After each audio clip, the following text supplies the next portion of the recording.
like us to take a moment of silence and let's remember our brothers and sisters in Iowa that have faced another tragic event, and our students having to deal with this. So let's keep that in our hearts and our minds when we take this moment of silence.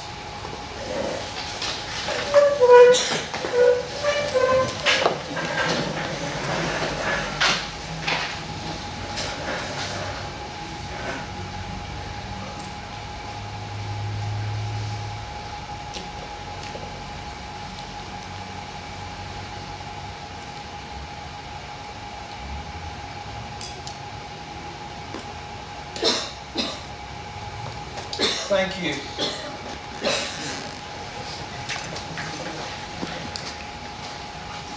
I pledge allegiance to the flag of the United States of America and to the republic for which it stands, one nation, under God, indivisible, with liberty and justice for all.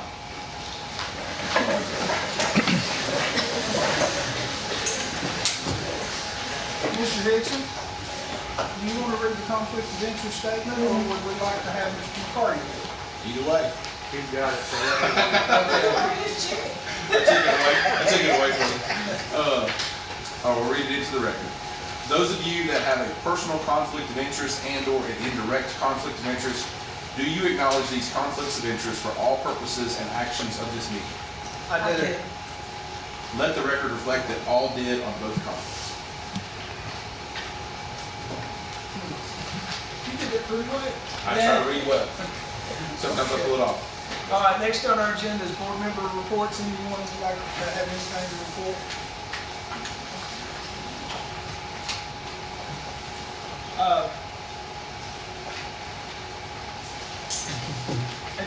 I just want to knock something out of the way. Can we get an update on how the meeting with the city of Rogersville went on that Monday? Got any information on that?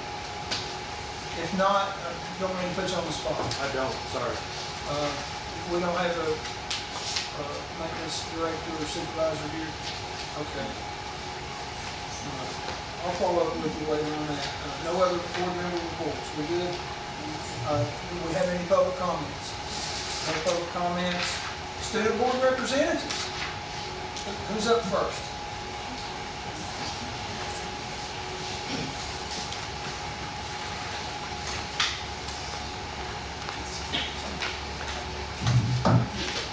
Hello, I'm Katie. I'm from Volunteer.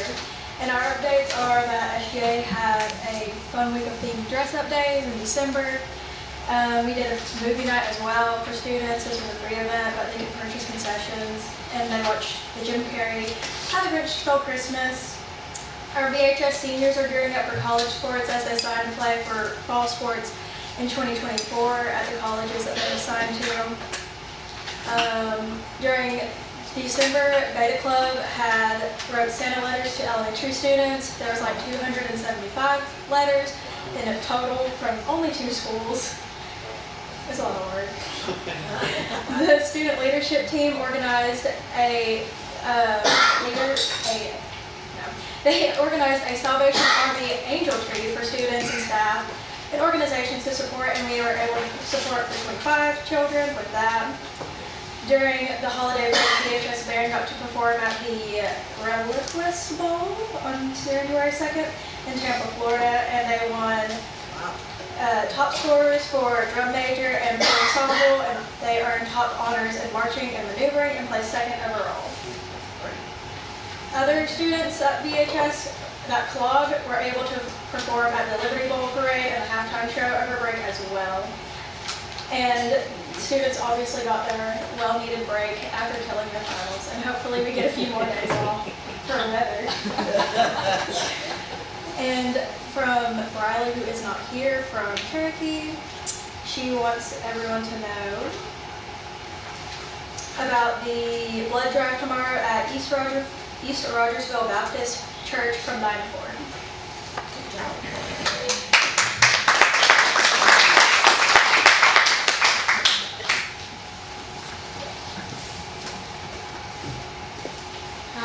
Kinsey from Clinch, and during the holiday season, Clinch School has been one to show its spirit.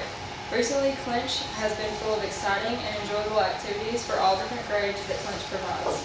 Clinch's National Honor Society has organized a Christmas activity just before the break, allowing our younger students to really get into their Christmas spirit. Clinch made it fun for everyone with the option of having your picture taken with Santa or even decorating your own ornament to take home. Santa and the Grinch even participated in kicking off winter break at Clinch by leading students in a parade. Clinch's National Honor Society even took matters into their own hands to completely deck the halls here at Clinch. Having loads of Christmas decorations donated, this group of students warmed the hearts of many by making the halls really feel like you're walking in a winter wonderland. December 15th, Clinch's middle school band took students and staff their magical moment with their newly learned skills. Clinch even held a Christmas concert, including the middle school band. The big tree, which is located in the front office of the school, was decorated with a picture of every student attending Clinch. The 2024 senior class took the honorable job of decorating the tree. Friends and families were invited to come enjoy Christmas dinner with their students and faculty during the holiday season. The senior class really kicked off Christmas dinner by continuing the tradition of enjoying it as a class together for their very last time. December 14th, Clinch held their homecoming events, where all students made their way into the gym to watch the high schoolers participate in fun competitive games, and in the end, the senior class took the overall win. Later that night, Clinch crowned their 2023 to 2024 homecoming queen, and as we return to Clinch for the new year, our faculty have encouraged students to keep going and get through this final stretch, welcoming students back with open arms and kind hearts.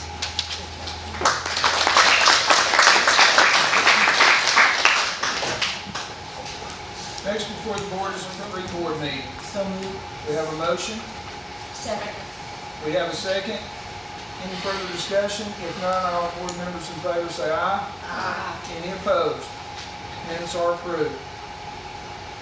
Now it comes to the point in our agenda where we approve the format and outline of the agenda, but now if you want to pull something for discussion, now is the time to listen. We'll have questions about anything that's on the consent agenda.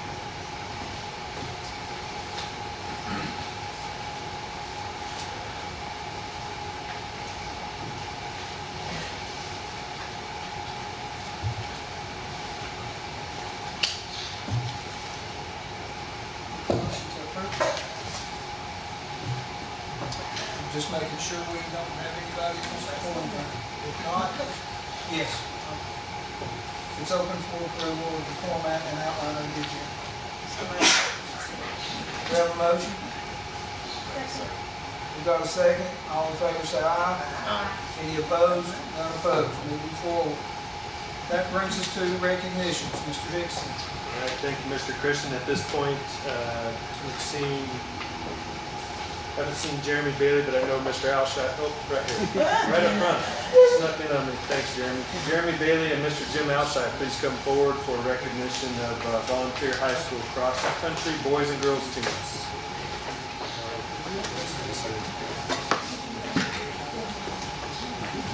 Good afternoon. Thank you, board. Thank you, Matt, for allowing this time to recognize these students. I'll let Coach Alshire focus on those students in just a minute. But I'd like to take this time right now to recognize Coach Alshire himself as he's retiring from Hawkins County Schools, or is currently in retirement from Hawkins County Schools. Over the past 9 years or so, since 2016, Coach Alshire has been the boys and girls head cross country and track coach, where he's earned 9 state title appearances or state championship appearances with teams. He's had 7 conference championships, and he's had 2 region championships in that tenure. At this time, I would like to present Coach Alshire with a plaque for those years of service and congratulate him and thank him for all that he's done.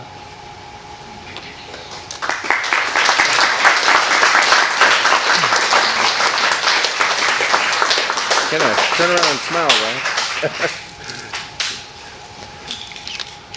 I'll get you over here. Gotcha.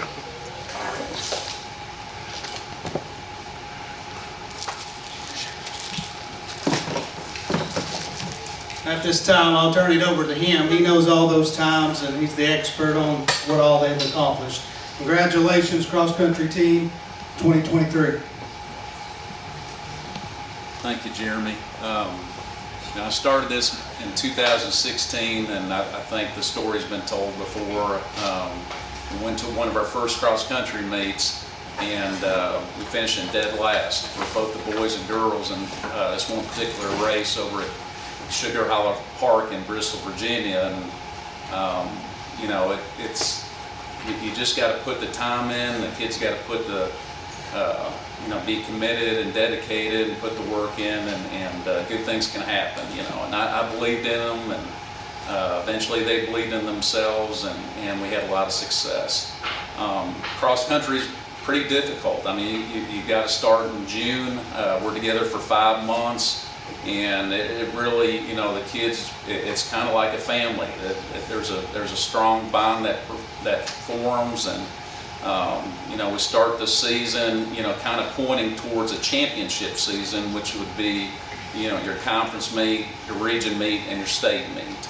And this particular year, we moved into a different conference, and Greenville hosted the conference meet sometime in October, and I said, you know, we can be a team that can watch, you know, the other team receive the accolades and the trophies, or we can go out and you know, we could be the ones that would receive that success. And you know, I harped on them, winners win. Our kids that volunteer, they've got as much talent as anybody else. And that particular day they proved it. We had 4 girl all-conference runners out of 10, and we had 4 boys all-conference runners out of 10 that had received that honor.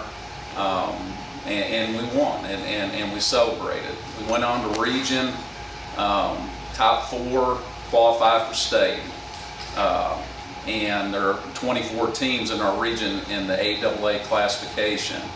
And the girls, you know, looked as though that they had, you know, a real good opportunity to qualify. The guys, you know, we weren't real sure. That particular morning of the region meet, my number 3 runner had an illness, and he wasn't going to be able to participate. So, you know, we had a big speech. You know, a lot of those meets are won and lost, you know, right at the last 100 meters. What you do is you total up your top 5 runners, their places, and that would give you a team score. And on that particular day, we finished 4th by 2 points. Tennessee High finished 5th. And we had a kid, Kevin McCurry, he's not here this evening, but he beat Tennessee's High's number 1 runner by 4/10 of a second. And if he had gotten beat, we wouldn't have gone. But we celebrated that. We're the only high school in the AAA classification that's gone to the state meet in both the boys and girls each of the last 3 years, and I'm very proud of that. We went down to the state meet. We had the volunteer tent. You know, after a while, you know, we're respected by the meet officials, by other teams across the state, and our kids performed that day. J.C. Begley finished 5th in that particular race, was all-state, but she set a school record and just had a fantastic day. Roman Brigitte Metz, who's not here, he finished 11th, and he was all-state. And so we had 2 all-state runners out of 30 runners, you know, on that day, and you know, we celebrated those successes too. But before I introduce the runners, I would like to thank Jeremy Bailey. I knew his father. His father and I were very, very close friends, and he passed away several years back, and Jeremy's following in his footsteps, and I'm worked with Jeremy for a number of years. Just think a lot of him, and I know his dad would be proud.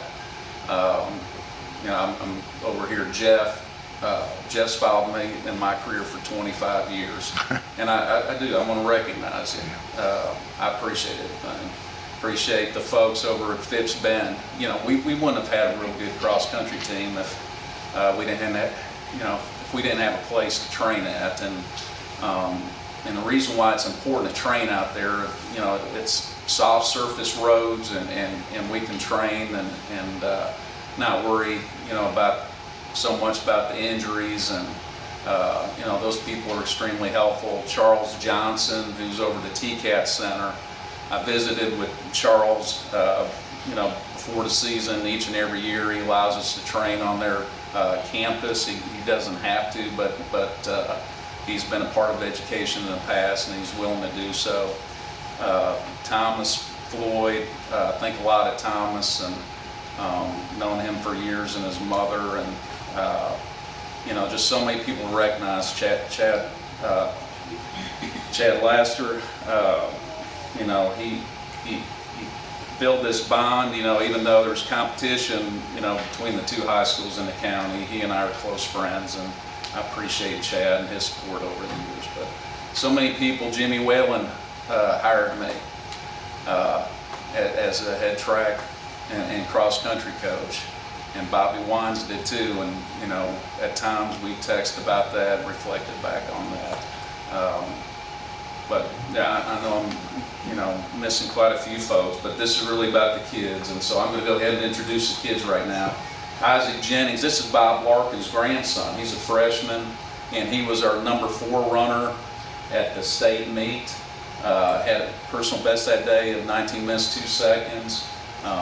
So we wouldn't have done it without him. Connor Burns. Connor had a hamstring pull at the conference meet, kind of put him out, but I haven't talked to him lately. I'm sure he's getting ready for track. He likes to run that 400-meter event. Eamon Elshai is my son. He was all conference, ran 18-15 in his first year in cross country, and look forward to seeing how he progresses over the next couple of years. One of my all-time favorite runners is Josh Hathaway. I saw Josh walking in the gym one day. I said, hey, why don't you try cross country? And he came out, found out a lot about Josh. He was a big gamer at the time and didn't really exercise a whole lot. He started out running about 32 minutes in 5K. He was our number 3 runner at the state meet. He ran 18 minutes and 51 seconds. Instead of gaming now, he goes out and runs, 12-mile runs, or he told me he might increase that mileage, but 12-mile runs at one time. It's just remarkable how much he's improved, and the commitment he's made in regards to distance running. JC Begley, I've trained her for the last 3.5 years, and you see a kid progress, and she started out running about 25 minutes in the 5K, and she progressed to a time of 18 minutes and 59 seconds with the school record. She finished second last year at the state meet in the 800, which is really her event. Each and every season she's improved, just fantastic attitude, and I look forward to seeing, the ultimate goal for some of us is to try to win a state championship, and that's, she's involved with basketball right now, but that's her goal for this year, and she got a great chance to accomplish that. Alyssa Gent, they had an article in 10 Mile Split, and they ranked these runners from the time they started as freshmen until the time that they finished their last race, cross-country race, as a senior. And out of all the classifications and out of all the high schools, and private or public throughout the whole state, Alyssa Gent was the most improved girl runner in the state. And says a lot about her. And both JC and Alyssa have signed with Lincoln Memorial University. They'll go on and compete at the collegiate level. And then we got Lily Bullock. Lily was our number 2 runner at the state meet. She ran a personal best of 21 minutes and 24 seconds. She did extremely well, and she is a junior, and I think she's going to do tremendously well this spring and next year, and we look forward to seeing who she signs with and where you go to college. We got quite a few that are out, but this is what we got this evening. Once again, thanks for everyone. I took a lot of time, but I'm retired, so I think thank you.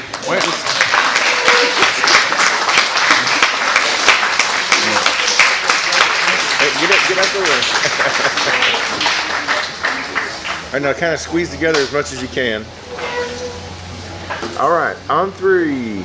Look at me and smile. 1, 2, up, look at 3. Gotcha. Thank you.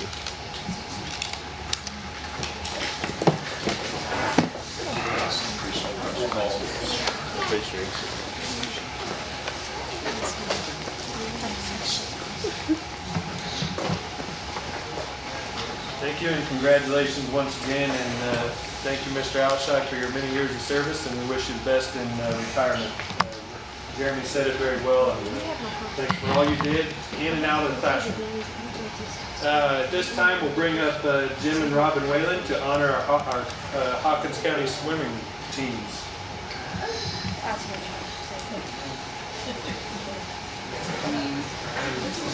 And all the students.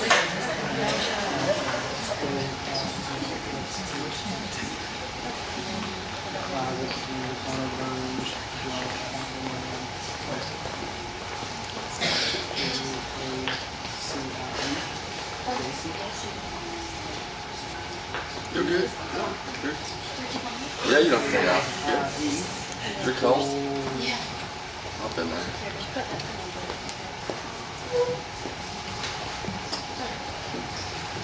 A few times she's gonna let me talk. Good job, Jim. Good job, right? This is the most Hawkins County thing that we have here. I'm just gonna tell you, board members, this is Hawkins County here. We've got kids all over the county that represent this team. We just don't have them from Cherokee or Volunteers or Rogersville. We're all over, and we are one team here. Those of you that aren't really familiar with swim, we have a middle school program that we've been doing for about 13 years. We have a high school program that we've been doing just a tad bit longer. Middle school swim, we put them all together in the county. We're one big team. Sometimes I can't tell you whether they're from Bulls Gap, Rogersville, or Seguinsville because I don't see that in my eyes. I see, and they know that too. Whenever we break it down, we say 1, 2, 3 family. That's just what we are. Quickly, who are my Rogersville City kids? Raise your hand. I got a couple from the other system here. I got 4 here. We've got a couple that aren't here. I think we have a total of 12 kids that make it from the city that come over and compete with us. And we've been doing, that's really been a game changer. They came over about 4 years ago and were able to join us.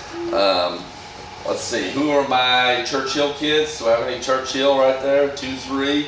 Seguinsville kids, I've got right here, Seguinsville. I don't know if I have any Bulls Gap. Do I have a Bulls Gap? I don't think so. We can pull that way. But let me tell you about our season. I'll be very brief. We had some exciting things that happened with swim. We hosted our first swim meet ever that we've ever had. We've been doing this for a couple of years. We rented out the aquatic center, and we had a meet that was high school kids and middle school. We had teams from Virginia, North Carolina, and Tennessee, and we about had the biggest swim meet that they've ever had at the aquatic center. We had 274 swimmers in the water that particular day. And it was kind of unique because we had high school swimmers that were swimming in same events as middle schoolers. I call these my young jokers here. They got to swim against the older kids. It's the only time they've ever got to do that, and they really liked it. They really did. That particular meet that we had, we were swimming against Kingsport, Tennessee High, Johnson City, and these jokers right here beat them all. They beat them all right there. And there's nothing like beating those city schools. You know what I'm talking about? Everybody can agree with me on that. We love it. And so I didn't realize we were going to be that good until after that meet. They really surprised me because we had some young swimmers and so forth, but we kept going on. That was in November, and then in December we had our championship. And that's where I really thought like schools like Johnson City was going to really load up on us because they got kids that swim. That's all they do is swim. You know, we got kids that are basketball, football, anything else. But their kids just swim. And we had the championship against them, and we let them know that Hawkins County can swim, and we beat them too. We beat everybody. We were the champions. So I'm really proud of our kids there to be champions, to beat the city schools again. And there's people that I can thank, but the ones that need the biggest thanks for everything that we do is our parents and our grandparents. All those people in the back that are sitting around right here, None of these guys can drive, so they got to get there some way, and it's all those people in the back right there that help us out, that get them to the pool, that encourage them. It's a great sport to coach. There is never any controversy. I know sometimes in sports there can't, but everybody just gets along great with the parents, with the kids, and Robin and I, we're pretty lucky to do it. Robin, you got anything else you want to add to them? I do want to say that this group of kids and our high schoolers, they really are dedicated because they do not get to practice anywhere in Hawkins County. We have to drive to the aquatic center every season. For people coming from Rogersville, that's a 45-minute drive for them. And I think, gosh, I'm lucky that I've got these kids and these amazing parents that trust them and love us just as much as we love them, that's going to drive their kids to us. And I know in the summertime, I get the privilege of coaching them in the summer, and my daughters get the privilege of coaching the ones in Rogersville. So we are like one big family. So I have to say, swimming has changed a lot for us, for our family, over the years. And our girls don't swim anymore, but these are our girls and our boys now. All right. We want to get a picture, and it's every time I come and I get swimmers, you got to get in the picture with us. So let's go. I'll come with you guys. Y'all get close right here. With the big guy in the back corner, Robin.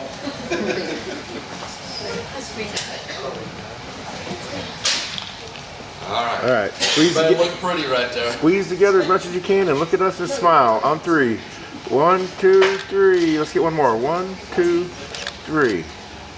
Thank you. Get it? Good deal. Thank you all. Thank you. Thank you.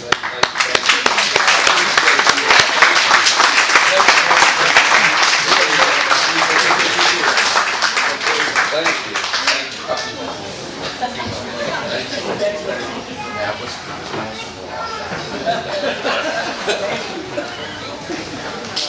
It's athletic committee discussion, parental student contracts for athletes and/or extracurricular activities. From that athletic committee meeting we had, and it was a really good turnout, but and a lot of the schools had prepared their own, what would be the correct term for what the school says? Would you call it a policy or a standard? Standard guidelines, or even sometimes they parental or student contracts, student athlete contracts, kind of varies. Okay, and this is student athlete contracts, parental contracts, and code of conduct and so forth. I was very enthusiastic coming out of that athletic committee meeting of the folks that did show up, and they do care. They want to do what's right by the children, the athletes and so forth. But I had a concern of individual schools making their own standards, and I felt like that needed to be addressed through central office. That's why I asked our attorney, Chris McCarty, to look over some of the standards or contracts that the schools have put into place and make sure we're up to par on things, to make sure we're not getting in trouble moving forward. And Mr. McCarty, and it's in our agenda this month, and if you all would like to review that, I don't think that it's ready for a vote at this time. I would like to take this back to committee. And I was looking at some dates. I'd like to do it this month, if possible, the 16th.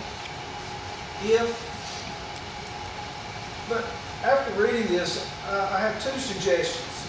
And I want to ask Mr. McCarty, and talking, I've been bouncing this off some of the folks in my district. Should this cover all school-sponsored activities or organizations? I definitely think we can go back and I can tweak it a little bit. I mean, a lot of the concepts within this should apply in similar ways. I mean, there's going to be some things with spectators, et cetera, that might vary a little bit. But to answer your question, I think we can make this work for a lot of, especially like band, cheerleading, dance teams, things like that. Obviously, we can make this work and make it more broad. Okay, because I feel like if we're just picking out our athletic teams, and we're trying to set a standard for, let's do better all the way around, and we're wanting this contract, we're picking on one group. So if it's okay with the board, we'll let Mr. McCarty review that.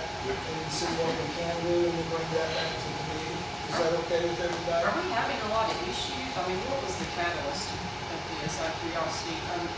Well, like I said earlier, they've made their own, and they've just whittled this down to student athletes, but not every school's doing the same thing. Now, middle school and high school, of course, is different. But we've not had any issues that was. Well, yeah, we have.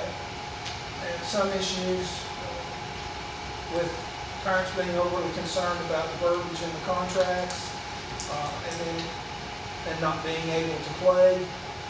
But the schools have done a fantastic job in creating tutoring for our students. That, let's say, if Churchill Middle School, you fail 2 courses, you make a 69. At the end of the semester in 2 courses, you can't play. You have to go to tutoring. You go to tutoring for 2 weeks. I don't see anything wrong with that. But from a board standpoint, as far as it being they were referring to it as a policy. Policy falls on the Board of Education, not the school sides. So therefore, there could possibly be some legal ramifications if not worded correctly and handled correctly. And that's when it came to my attention. We were having these debates at the school level with parents, student athletes, and we had the athletic committee meeting, and some other questions came up, and that's why I wanted to get Mr. McCarty involved, and he's drafted a good new policy for us that will give us guidance. But the second request I'd like of Mr. McCarty is, should the schools, I just feel like that the schools need the right to make their own standard or contract. But I think that needs to go through central office. And I would like to request to add that to the suggested policy that Mr. McCarty is working on. So basically what I'm hearing you say there is we could add something to the policy language that would require that if let's say a coach or athletic director is going to put together a parental contract for use with softball or set of guidelines for use with football, that those would be submitted to central office by some point, probably in the summer for the preceding year. That way there's time for central office to approve them, make sure there's not any tweaks that we need to make legal. One thing I would add, no, we can do that for sure. Okay. One thing I would add, another motivator to this, because there was a question about do you need it. I would say there's been 2 significant cases over the last few years that have changed sort of how and when we can do these things from a guideline standpoint. We have the Mahoney case from the Supreme Court, which is a cheerleader case about Snapchat. If you want to Google cheerleader Supreme Court Snapchat, you'll find it. It modifies and limits how we can and should control students outside of school. So that's another thing. A lot of these older contracts that we're still using, we're probably need to update those for that reason. Then we had a 6th Circuit case this year that came out that also gives us more guidelines about when freedom of speech applies, even when parents are criticizing coaches or maybe having what I call healthy debates with coaches. So we also need to look at it for those reasons too. So there are some things that I think, because of some legal developments, that we do need to keep an eye on. Okay. So as I'm reading this. Sure. So parents should abide by rules and regulations. Yep. TWSA. We're refraining from screaming at any person, threatening, harassing. What if they don't? So a couple different things. If you go to the last page, there's another reason we put that in there. So 2 things to that. I'm going to start with the TWSA, TMWSA. Now they have a policy in place that if a parent is removed, or I shouldn't say parent, a spectator is removed from a sanctioned event, that the school receives a fine for that. It can be anywhere from, what is it typically, $250, something like that now. In that situation, what a lot of school systems are starting to do for that reason is that if the parent's going to come back after a suspension period or the spectator, they have to pay us that money back to reimburse the school system. That is happening a lot, not just I can't say it's happening in Hawkins County, it's happening in a lot of school systems. You are seeing more spectators get into it with officials. You're seeing more officials have to throw people out of ball games. I mean, I don't think that's a Hawkins County problem. Again, I want to make that very clear. That just seems to be a United States problem. Probably wasn't a legal opinion there, but I feel it. I just think I know some parents that hard to write the check at the beginning. They have to serve the suspension too, though. Sure, I get it. The other thing this would do, though, to answer your question is, It also makes it clear to the parents, especially with the signage that we would put up, if we do that, that's one of the requested items. It makes it clear to the parents, what are the expectations? There should be no confusion of, oh, I didn't know I could do that. And then it also makes it clear that administration and coaches, even from practices, do have the power to remove those parents if they violate these rules. That could be suspensions, and I've got one county right now where we've had such a, I forget how to say this, we've had somebody that's gotten suspended so many times with TMWSA that we've had to do it permanently. So I mean, that would be something that would be at the very tail end of what you want to do, but this would make it clear you have that power. No, I get it. Now, moving forward, there's a trend in this country when it comes to athletics. It seems like tempers are flaring more and more every year. So we have an opportunity to possibly create a policy to address some of these issues. And it's up to this board. That's why I'd like to take it back to committee and let Mr. McCarty answer these questions, and we'll get together and see if we think it's going to work for our county or not work. I'm just asking you for a consent from the board to move forward. No. Okay. All right, so I'll tell you what, Mr. McCarty, you need more time to make some notes and things and get that information back. So what dates would work good for you guys?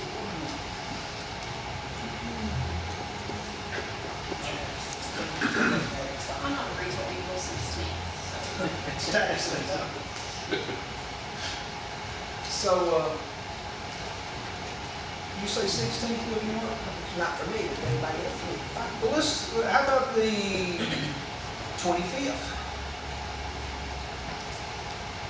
Let's keep everything in place.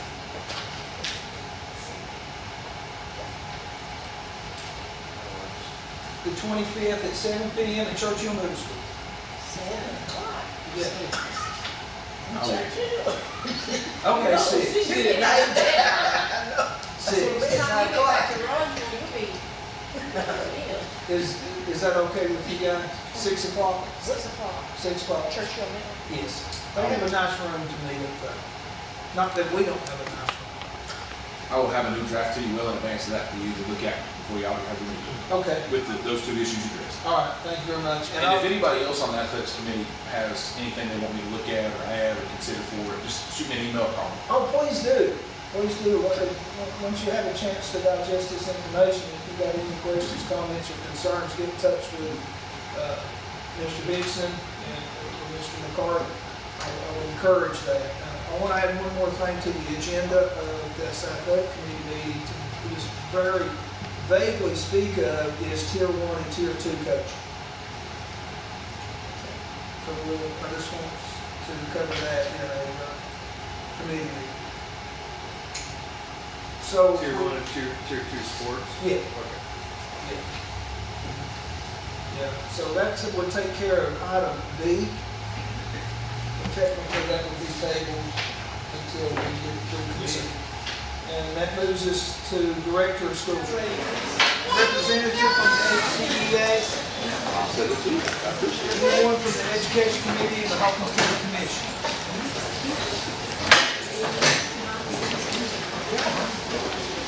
The board will now recognize Shannon.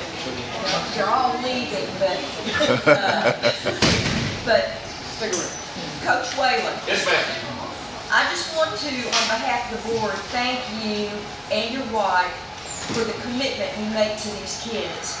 I mean, Hawkins County swimming is amazing, and we don't even have a pool. I mean, that's the amazing part, is these kids and their parents and their grandparents and their support group, they all help you to get the kids to where they've got to go. And it's a drive from Rogersville. You know, it's somewhat of a drive from Churchill, Seguinsville, but I would just personally like to thank you because That means a lot. I appreciate that. you and your wife are doing a great thing for these kids. Thank you. Thank you.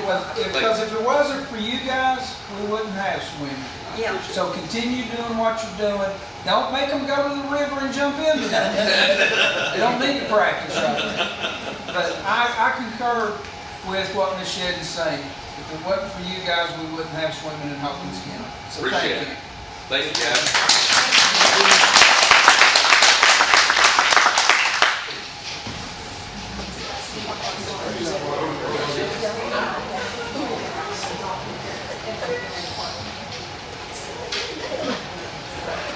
Mr. Dixon, you have anything you'd like to support?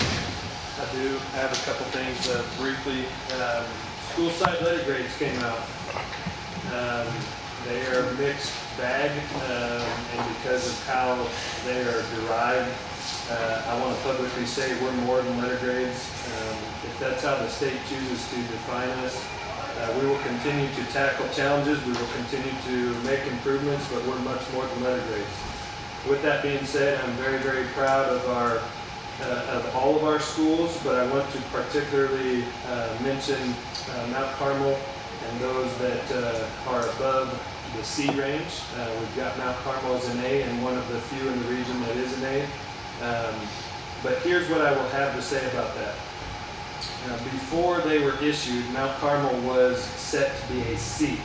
It is a state recognized 7-year reward school, and because of certain criteria that was talked about being used and purported to being used, they were set to be a C about a week before, up until about a week before letter grades were issued.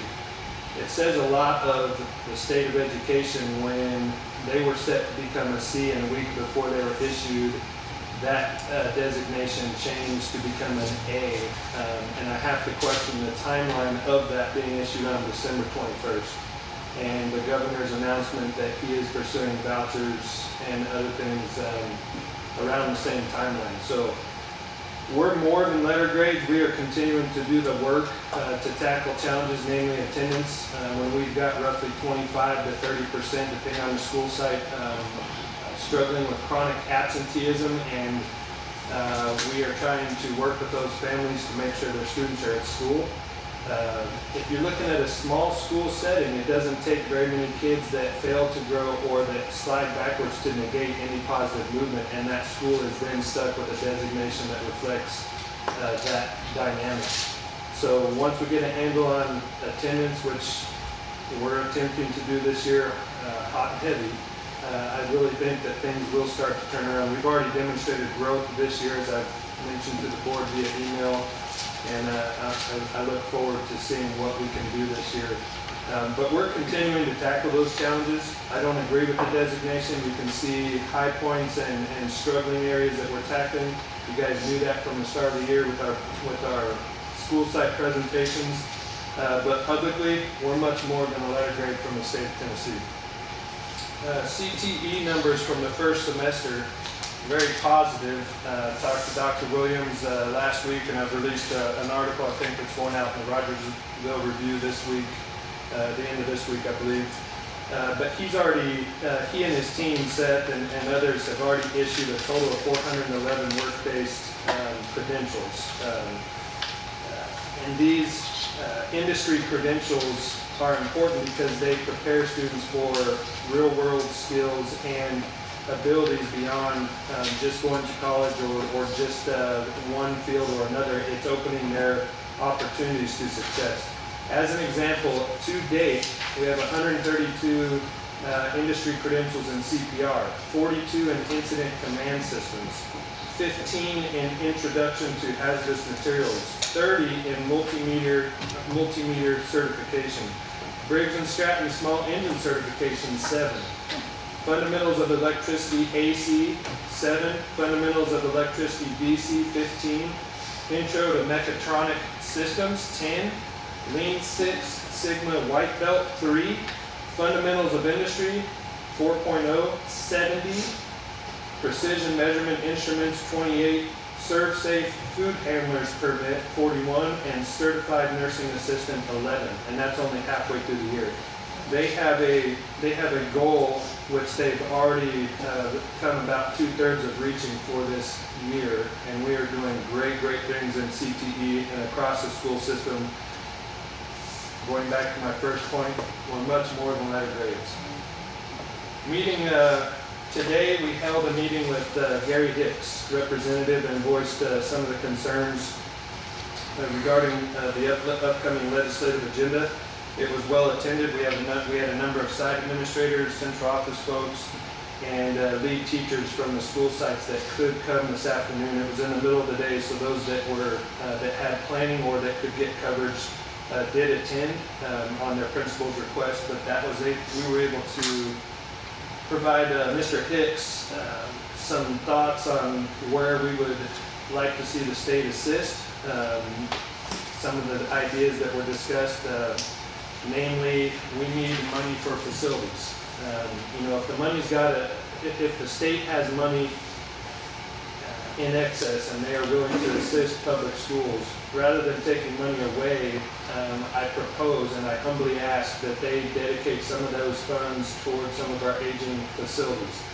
They have given us graciously money for safety and security, but safety film on windows and safe entrances at our school sites do little or nothing when the roofs are ready to fall in and leak every single rainstorm we have. To give you an example, it's going to cost roughly $7 to $10 million to fix Cherokee and Volunteer's roofs. And they have been maintained over the years, but they are well past the age of a normal roof.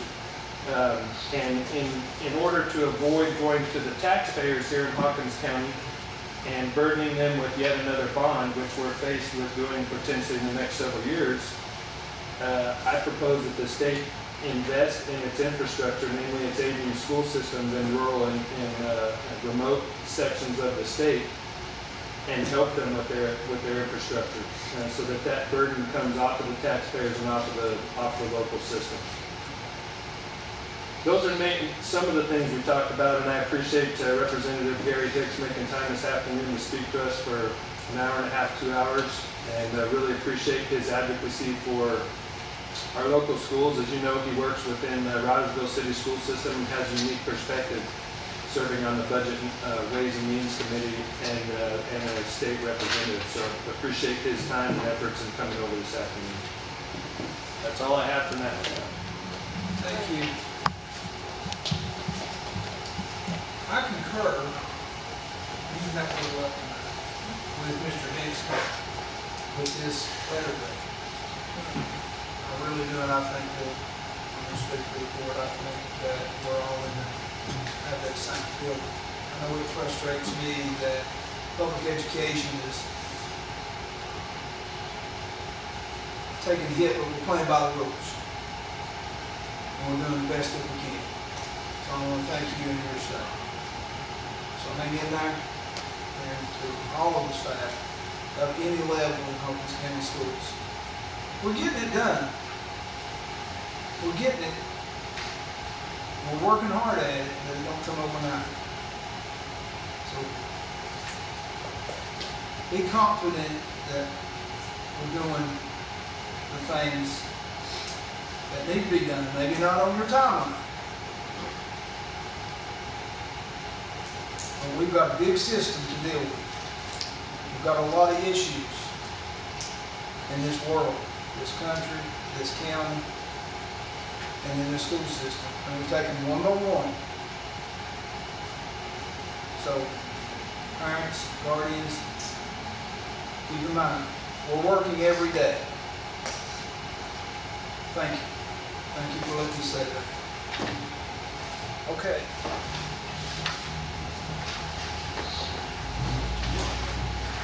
Do you have any No, just mentioning the Section 1 policies. Just a reminder to the board that we've been reviewing sections. We're on Section 3 now as a staff and performing our annual review of the policies. And how we're doing that is we divide and conquer. We assign policies to different staff members, or if there's a specific area they oversee, they take those policies. We meet on Zoom and go through their recommendations and/or TSBA's recommendations to make sure we're in line with current laws, and then we reflect those changes. Typically, we would go through a policy committee, but we're bringing ones forward with minor updates, either to the footnotes, to 1 or 2 articles, a and the, those types of changes. minor changes to the board in section 1 so that we can stay on schedule and we don't backlog our committee meetings. We will finish section 3 probably by sometime in February, and then we have a meeting, I think, that we're working on scheduling for review of those policies up to that point. But this gets us through section 1. Okay. And 2, sorry. 2 is there as well, because we just started 3, sorry. Right. So, it is now before this board for the consent agenda, and that would be A and B under the consent agenda.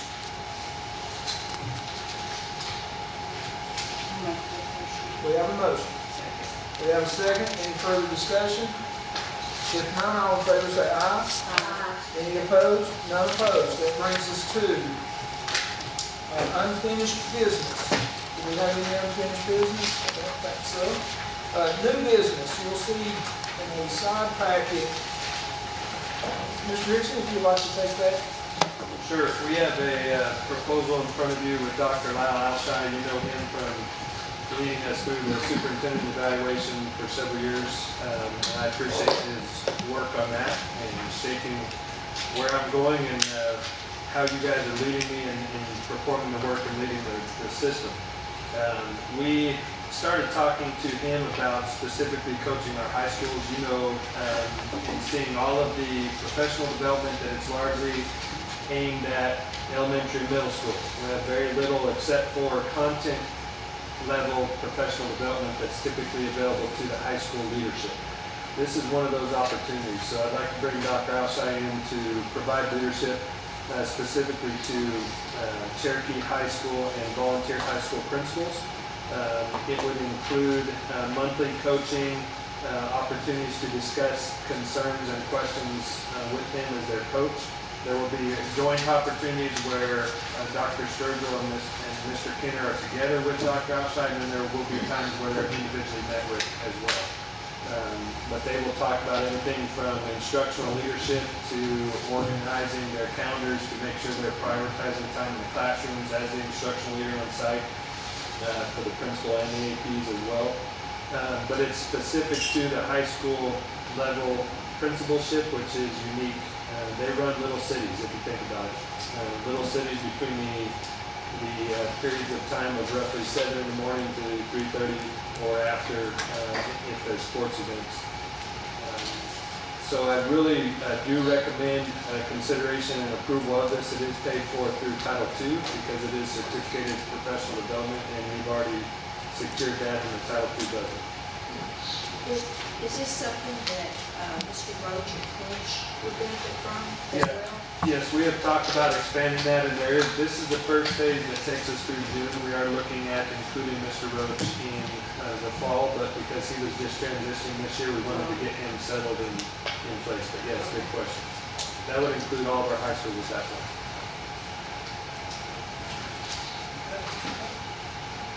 Make a motion for approval. Second. Have a motion, have a second. Is there any further debate?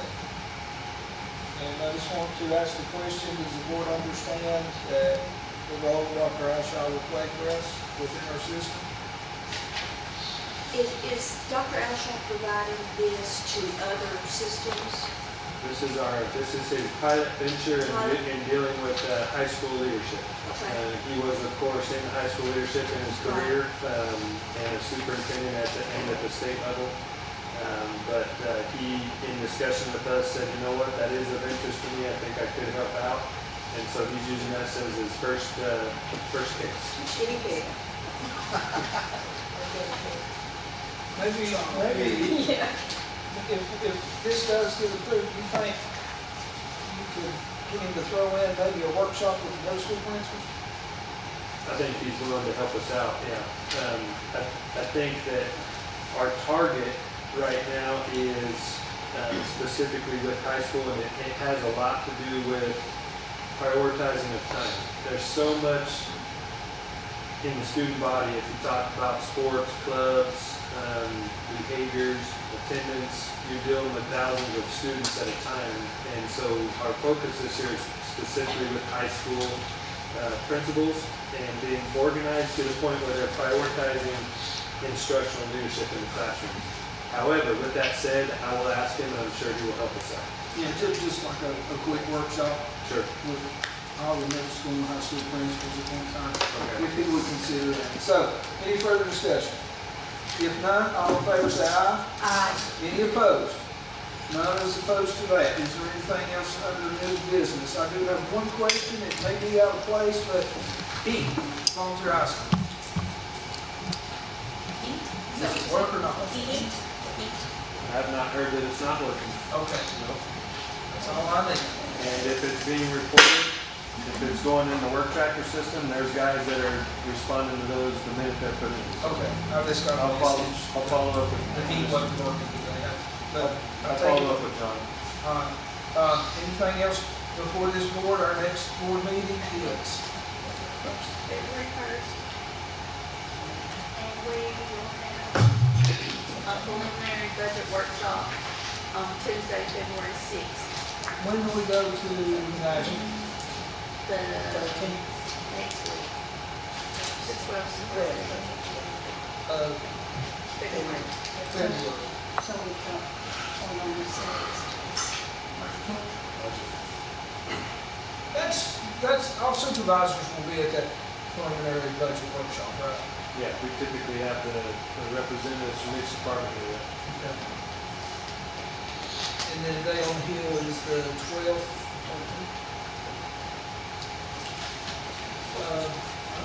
Who all's going to be able to attend that? Maybe, The national. yeah. Jackie, Linda, Kathy, McCord. Yeah, I'm Pennsylvania. See what's going on. So, anything else before the board?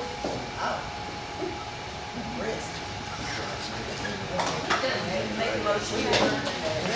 We're adjourned.